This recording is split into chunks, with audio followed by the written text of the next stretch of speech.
Yes, hi Devin. I always find myself having to repeat this, and it's clear to me the reasons why my theory explains it. So, what you're asking me to do will make me feel further victimized because you're asking me to behave like a good domesticate and follow the steps you want me to follow.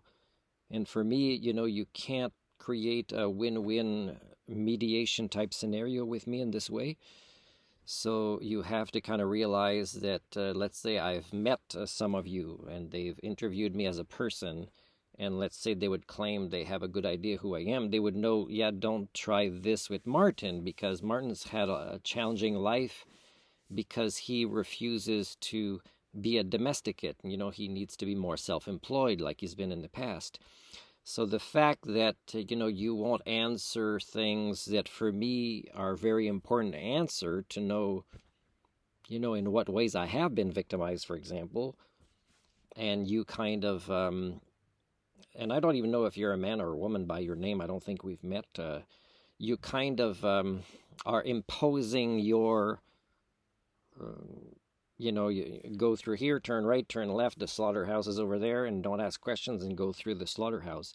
So there's a lot of ways that I feel my human rights keep being violated, and it is very clear from your responses that there's no sensitivity or sympathy or compassion for this.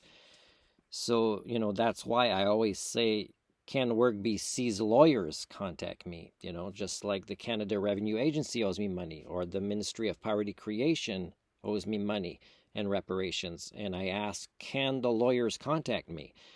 And when the lawyers don't contact me, and then you would say, well, you get a lawyer. And you know that I can't afford a lawyer. And in part, it's thanks to you. Because, for example, I've already informed you and others that when you approach legal aid, which is not easy, they don't want any confrontations with governments that fund them or their service providers. So in a way, your games, I don't know if you know that they're games.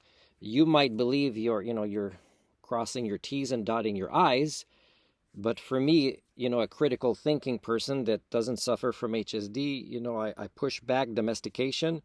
I just want to go with common sense, critical thinking, evidence. I want the ability to be able to advocate for myself. And Devin from WorkBC, you are just not allowing me to, find any way that makes me think that you value my human rights, and to ban me from 3 offices too, that's something you will specifically have to explain if we get a lawyer. The thing is people like me can't get lawyers because I'm not a sheep.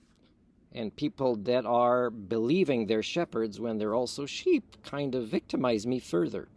And that's been the path of my life more and more as I reclaim my humanity and push away domestication.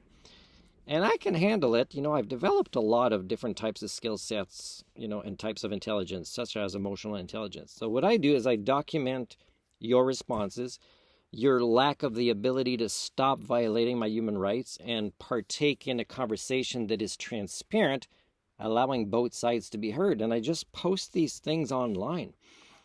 And I know you can live with yourself. 99.98% of the people that might feel a little bit of guilt still continues. So they must be, quite okay to live with themselves with these behaviors.